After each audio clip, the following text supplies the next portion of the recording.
iPhone 14 Pro. So this might be a little bit inside baseball, but typically when you're testing a new product, an unreleased product from Apple, they tell you to keep the testing a secret. Don't let anyone know you have it. Don't display it publicly. Don't show it to anyone. That would be breaking the NDA. And that's still true about this new iPhone 14 Pro. But I'll tell you what, I was able to walk around, take pictures, text people, pay for things with Apple Pay, and nobody even blinked an eye because it looks exactly the same as the iPhone 13 Pro. This is still, of course, a new phone though for a new year. And so really there are three major things that are new with the 14 Pro. Those being the internals, the display, and the cameras. And so I'm going to sort of chapter those things off to go over each of them. But of course, also worth mentioning is this new MKBHD edition Chevron hoodie, finally available in the MKBHD store, mkbhd.com. It's very comfortable, but also hoodie season. Yeah, on and on, the mean So there's not a whole lot of new pieces in this new phone, but there's technically more in this one than the baseline iPhone 14, because this one actually gets a silicon upgrade to the new A16 Bionic and 6 gigs of RAM, top of the line new 4nm system on a chip from Apple. You could tell though, when they gave the presentation in the keynote, that it must be a pretty minor bump from the A15 Bionic because they went straight to comparing it to the A13 Bionic from a couple years ago. In real life though, so far it's benchmarked very similar to an A15 Bionic, just slightly above, as expected. And that's meant, for me, rock solid performance, fluid animations, and a pretty reliable all-day battery life from both the 14 Pro and 14 Pro Max. But I'm gonna get more into battery in a minute. Also technically new to the internals is a new set of sensors. It's an improved gyroscope and a better accelerometer to be able to tell if you've been in a car crash or not. Crash detection. Cool feature. So it'll detect if you've been in a car crash or not, and then if you don't respond to the prompts on screen, it'll automatically call emergency services. Great. I'm not gonna test that. I'm sure some other YouTubers will find a way to test it. But actually my question really was like, okay, if you're gonna test it, what sort of things do you test? And I guess the answer is accidental triggers. Like, you know how if you run up a flight of stairs or something and you have automatic workout detection on the Apple Watch, it'll go, oh, have you started a workout? Because you've got an elevated heart rate and you just started to run and, no, just me? I don't know, I was just wondering if there's other times it might accidentally think that something else like a car crash might have happened. Maybe you've got a D-brand case on it and you just drop it on the floor or something. I don't know, it hits the ground hard enough, thinks it might have crashed. But then the more you look at it, the more you realize there's a bunch of different sensors and factors where it sees, okay, your GPS location was going 60 miles an hour until it hit 0 miles an hour, and the microphones heard a loud noise, and the barometric pressure changed when the airbags went off, and also the gyroscope saw that there was a hard stopping force. It knows you were in a car crash. One more thing that used to be in the iPhone that's not anymore in this one is a physical SIM card tray. This is actually for the US only, and these phones are now eSIM only. eSIM isn't exactly a new thing, but not having a physical SIM tray anymore does have its pros and cons. Pros mainly being, okay, it's one less place for water to get in, one less moving part, but cons being that for international travel, if you just wanted to grab a SIM card real quick instead of going through the carriers, that's no longer nearly as easy. I'm gonna keep an eye on this because I imagine Apple intends to eventually expand this to all iPhones instead of what it's now, which is just starting in the US only. But then the last internal change for the iPhone 14s, all of them, is satellite connectivity. This is an edge case extra feature that you're honestly hoping you never ever have to use, but in the off chance that you're stranded somewhere with absolutely no cellular service at all, you're nowhere near a cell tower, the iPhone's antennas now impressively can also communicate with straight up satellites instead of cell towers. So it'll take longer and you'll need a clear view of the sky, and the UI will literally help you point your phone at a certain satellite overhead, but it will let you send messages to a dispatcher or local emergency services to help get to your location and what you need help with. That is also pretty clutch. I will also not be testing that. But that's it for internals. Notice I didn't talk much about the externals like I usually do in phone reviews, because if we're being honest, they're pretty much the same. There are some new colors, the space black, which is my favorite in years, and there's also a new purple color. From certain angles, you can hardly even tell it's purple, but if it hits the light, you know, for a Pro phone, that's a solid purple, I guess. Really only the camera bumps changed. They are definitely slightly larger and thicker than the 13 Pros, but bottom line is when an iPhone 13 Pro can fit in an iPhone 14 Pro's case, And, you know, it's pretty close. What's going on? What's going on? Okay, so now we're really getting into the meat of what you really start to notice on these new phones. iPhone 14 Pro and 14 Pro Max have some slightly updated 6.1-inch and 6.7-inch OLED displays respectively. So they're still excellent displays on paper with slightly thinner bezels that you won't notice, and slightly higher resolution that you also won't notice, and an even higher, brighter 2000 nits peak brightness that you absolutely will notice when looking at the phone on like a bright sunny day. It looks great at 100% out in the sun. But the two things you'll notice the most often here are the dynamic island and the always-on display. The always-on display is the perfect example of the classic Apple late mover strategy. Like, this is not a new feature. This has been on hundreds of phones before for many years, but now it's finally coming to an iPhone. And so it's being done the Apple way this time. The thing is, I don't really know that there's any advantages to this Apple way. So the always on display looks like this. So you hit the power button, you sleep the phone, you put it down, the brightness drops, the LTPO OLED display goes all the way down to 1 Hertz, and you get to see the clock and notifications roll in as if your lock screen is still on, just at a lower brightness. This is a pretty bright always on display though. You can see that, right? Like, you get used to it after a few days, but I constantly was looking over at my phone on my desk thinking it was still on with just like a lower brightness. But yeah, it looks like that all the time. The transition from the home screen to the always on display is really nice. It's got this smooth fade animation. And I think that's the Apple way. Like, the clock, if it's behind something, will graduate to the front of the always on display. And it maintains all of the colors and skin tones in whatever wallpaper you were using. So it's not faded or black and white, you still have all your color. If you've got music playing, then your album art is front and center. It is extra beautiful. But I don't really care about any of that, to be honest. And there's also no extra customization. Like, I've seen some really creative always on displays over the years that let me customize and dial in even differently from the lock screen, and I really love using them. Apple's is just a toggle in the display settings on or off. That's it. Me personally, I'm gonna be turning it off on this phone because it also seems to be affecting battery life slightly more than I expected. Now, the always on display specifically doesn't show up in the battery settings, so I'm kind of just estimating here based on my behavior. Everything else looks normal, but I am getting slightly worse battery life than I've expected and than I've had on the 13 Pro for the past year. And so I assume that's this. That's a little extra brightness going a long way. It does still know when to turn off, don't get me wrong. If it's in a pocket, it turns off. If you're in sleep mode, it turns off. Even when you have an Apple Watch on and you walk far enough away from the phone that it knows you can't see it anymore, it turns off the always on display. But it does just sit here on my desk all day showing me stuff, and I don't really use it all that much, so yeah, I'm gonna pass. But you know what is new on the screen that I absolutely love and will never pass on? The dynamic island, baby. What a terrible name. They felt the need to name the notch. It is such a minor feature in the grand scheme of using a phone, but it's a good one. It's a really good one. So here's what's happening. Remember the rumors of the new Pro iPhone replacing the notch with an eye-shaped cutout in the top of the display with all those renders people made?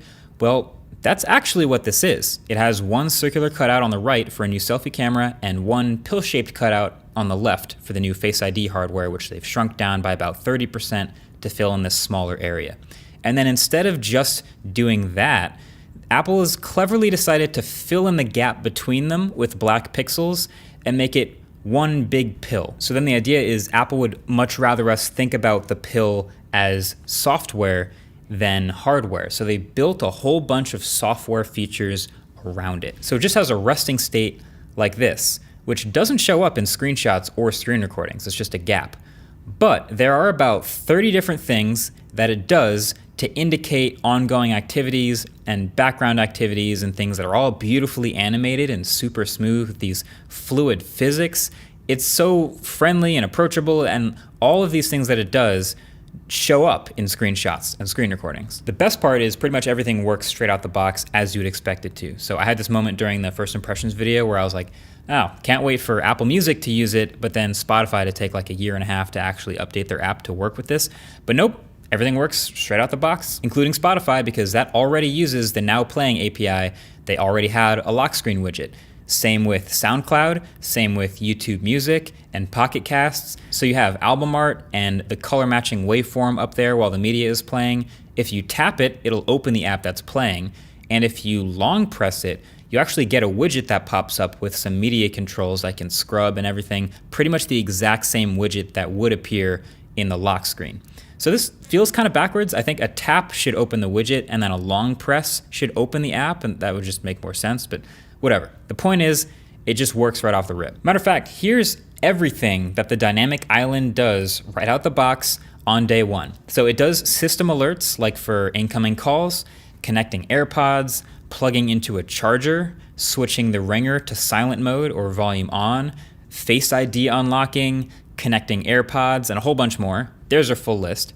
And then it's also a UI for live activities happening in the background. So an ongoing call or music playing in the background, any media, a timer counting down, maps directions as you navigate in the background, voice memos recording, screen recording, all that stuff. So here's a full list of that as well.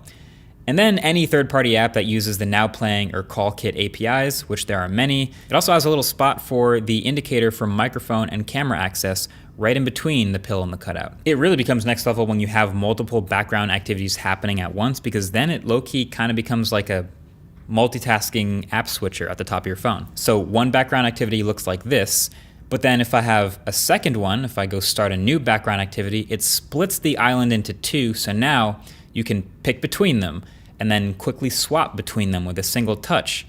That's so sick. I think, as cheesy as the name is, like I'm about done saying the words dynamic island out loud, but I think this will be one of the most copied features in the smartphone world in like 18 months.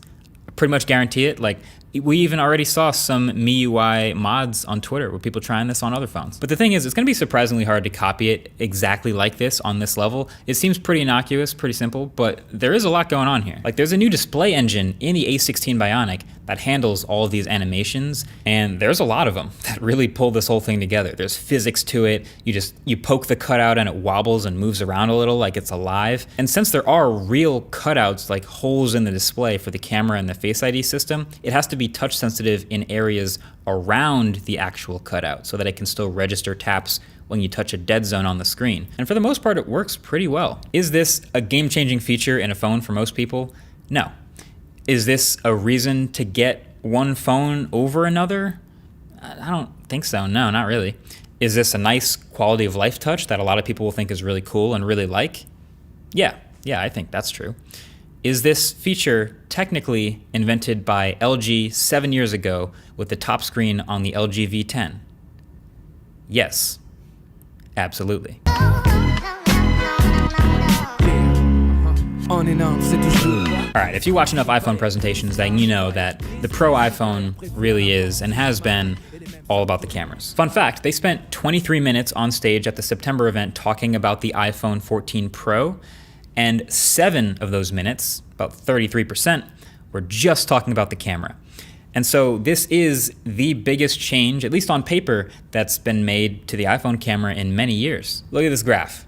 This is a graph of the megapixel count of every iPhone camera since they first came out. They've been confidently repeating the 12 megapixel sensor since the iPhone 6S. But this year we got a leap. We got the leap. The primary camera on the iPhone 14 Pro is now a new 48 megapixel sensor. It's 65% larger than the one we had on the 12 Pro. It has a second generation focus shift optical image stabilization, 100% focus pixels, and sits behind a new f1.78 lens. I think we can all agree that's a great set of specs that we expect great imagery from.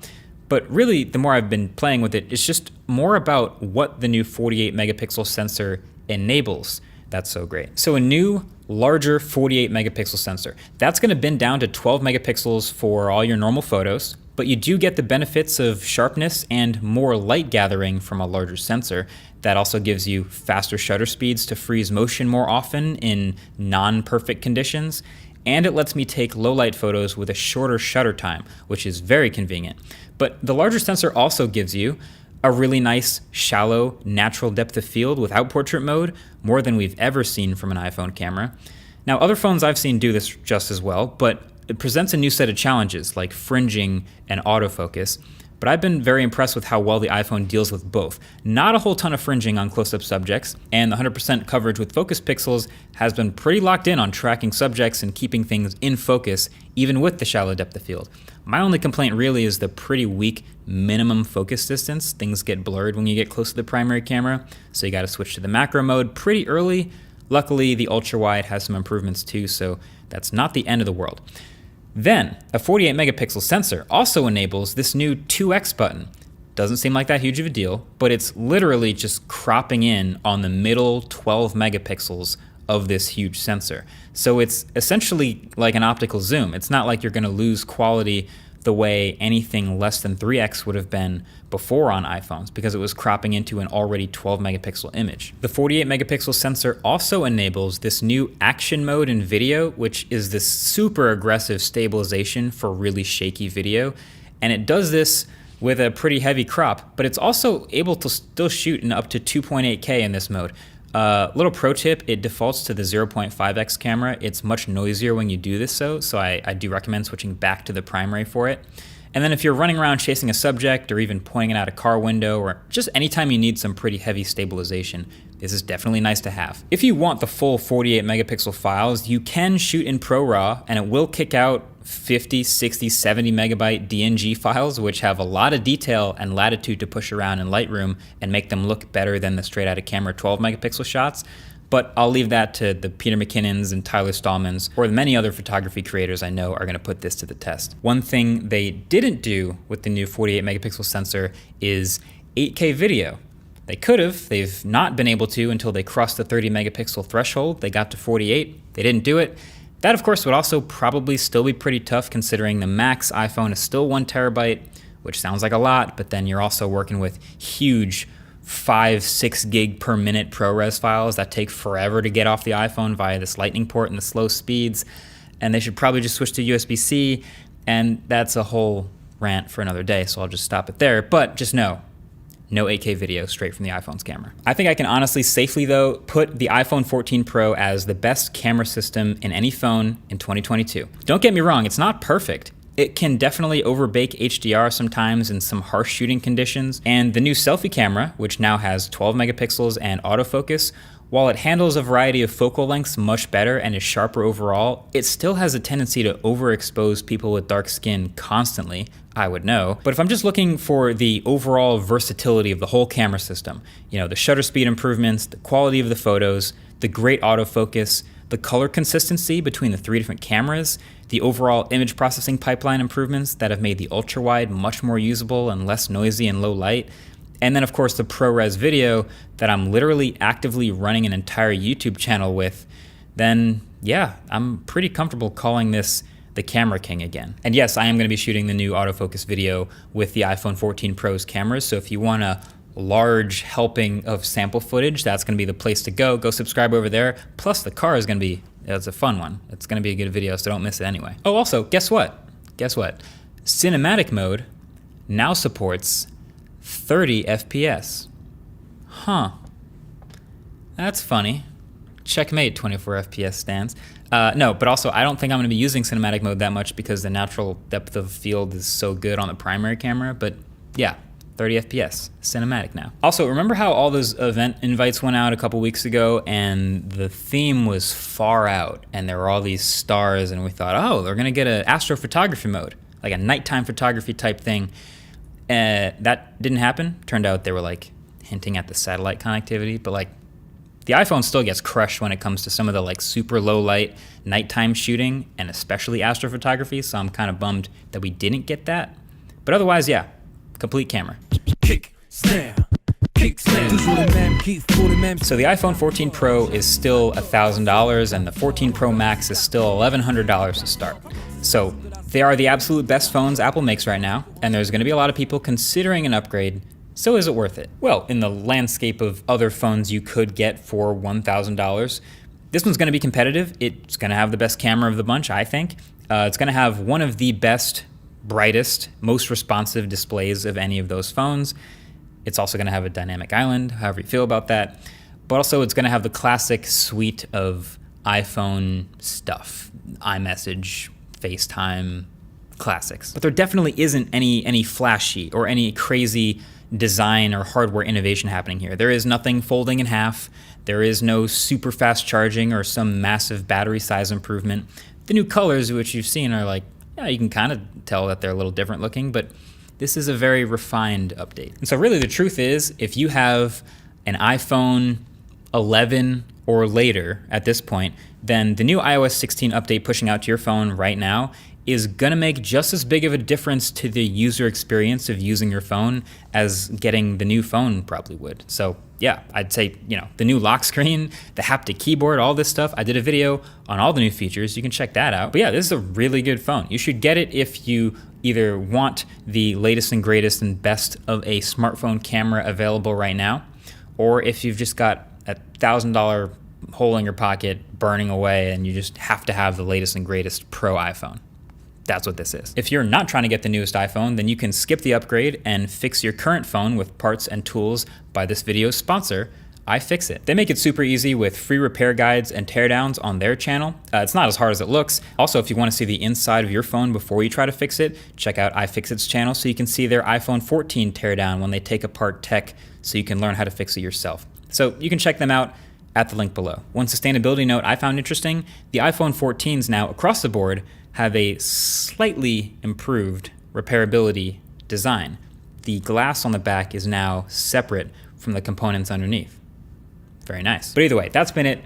Thanks for watching. Definitely get subscribed to see the straight up standard iPhone 14 review when that comes out. Also the Apple Watch Ultra when that comes out. And about 1,000 other things that are all working on here at the studio because it's Techtember and there's a lot happening. See you in the next one. Peace. Back to low.